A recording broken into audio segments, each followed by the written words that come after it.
Olá, bem-vindos a mais um vídeo onde a gente vai continuar nosso raciocínio desenvolvido nas últimas videoaulas. Vamos lembrar aqui muito rapidamente que no nosso primeiro vídeo nós falamos de um contexto político que permite o processo de interiorização. Então é a União Ibérica e a insurreição, aliás, o domínio holandês em Pernambuco. Tá?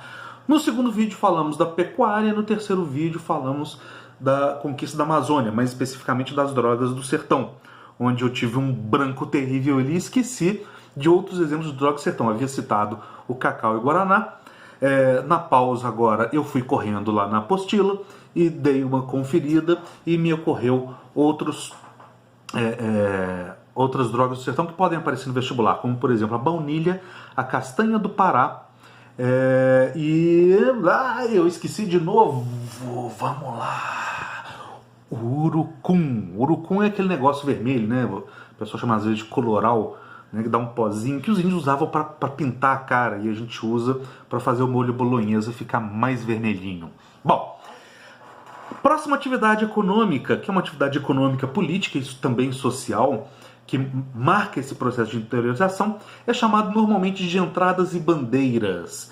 Aqui, a primeira coisa que os vestibulares vão perguntar para você é qual que é a diferença. O que é entrada e o que é bandeira. Em geral, os livros de história, normalmente, eles vão se limitar a te falar o seguinte: as entradas, elas são patrocinadas pelo Estado e as bandeiras são expedições particulares. Fora isso, não há diferença. Bom, tá certo isso? Mais ou menos, tá? Porque existe uma outra diferença importante. Aliás, existem mais duas diferenças importantes. Vamos começar, então, com as entradas. Por que a gente vai começar com as entradas? Porque a diferença é cronológica. As entradas, elas começam primeiro. Tá? O que são as entradas? As entradas eram expedições que eram muito comuns lá no século XVI, lá na época dos governos gerais, Tomé de Souza, Mendes Sá, Duarte da Costa. Tá? São esses governos que vieram com o objetivo de conhecer o Brasil, com o objetivo de criar condições suficientes para a colonização. Bom, e ali naquele momento, o que é criar condições suficientes para a colonização? Principalmente mostrar para a sociedade portuguesa, para as famílias de Portugal, que olha, o Brasil é super legal, o Brasil tem coisa interessante. Se eu fosse vocês, vinham para cá. E o que naquele momento era coisa interessante? Ora, nós estamos na Idade Moderna, gente. Nós estamos no começo de um processo, né, que a gente chama de mercantilismo. Então, o que marca o mercantilismo? A mentalidade metalista. O que traz riqueza para uma nação? O que realmente contribui para a formação de valores? Metais preciosos. Tá? Então, tudo ali girava em torno do acúmulo de metais preciosos.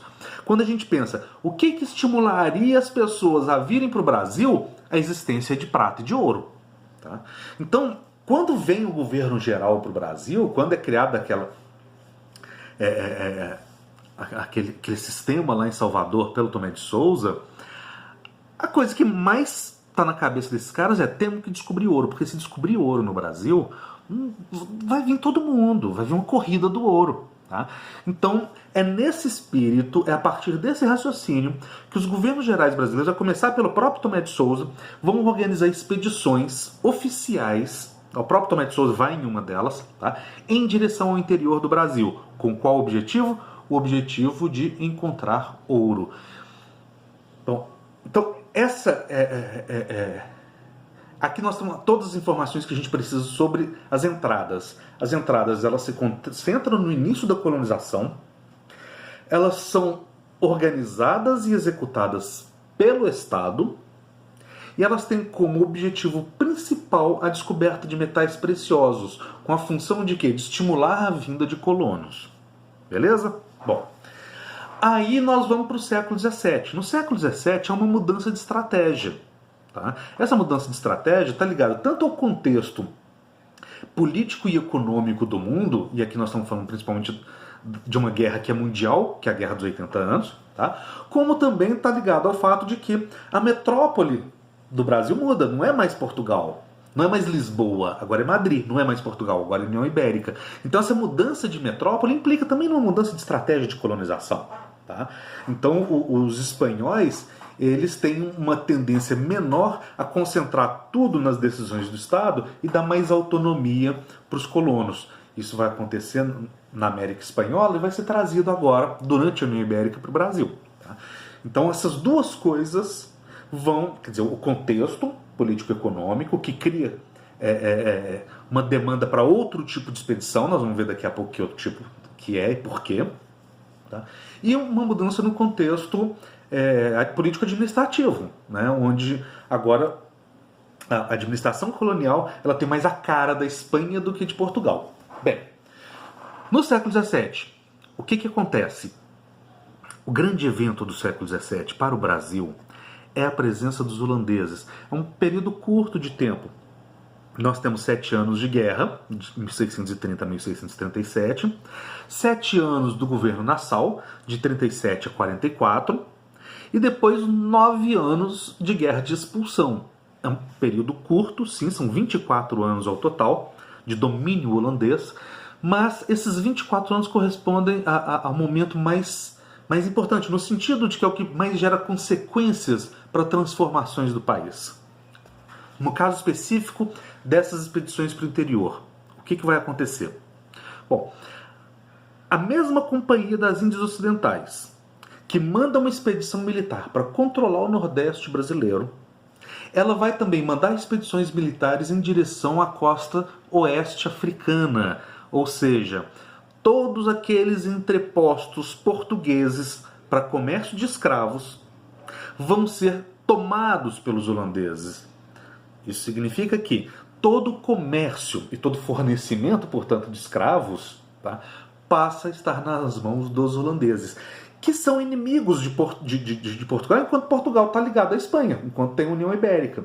Mas quando termina a União Ibérica em 1640, apesar de um momento em que Portugal e Holanda resolvem falar, não vamos brigar, nós não somos inimigos, o problema de vocês era com a Espanha, nós estamos fora, tá?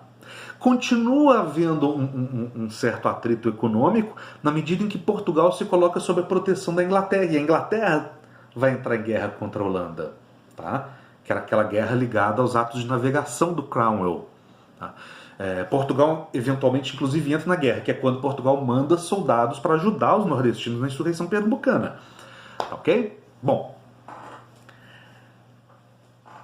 de uma forma ou de outra, seja durante a União Ibérica, seja nas décadas seguintes ao fim da União Ibérica, o fornecimento de escravos africanos para a economia brasileira fica comprometido. Não é só isso. O próprio processo da insurreição pernambucana e, antes disso, da guerra de invasão dos holandeses, faz com que os escravos que já estavam aqui fujam para o interior. Então, olha o cenário que nós temos. Os escravos que já estão trabalhando, eles aproveitam o caos das guerras e fogem. É o momento de crescimento dos quilombos, já falamos sobre isso. Tá? Aí o cara que é senhor de engenho fala, putz, meu escravo fugiu, tem que comprar mais. Aí vai tentar comprar mais. Não tem? Tem, é pouco. Quando a oferta é baixa, o preço vai às alturas.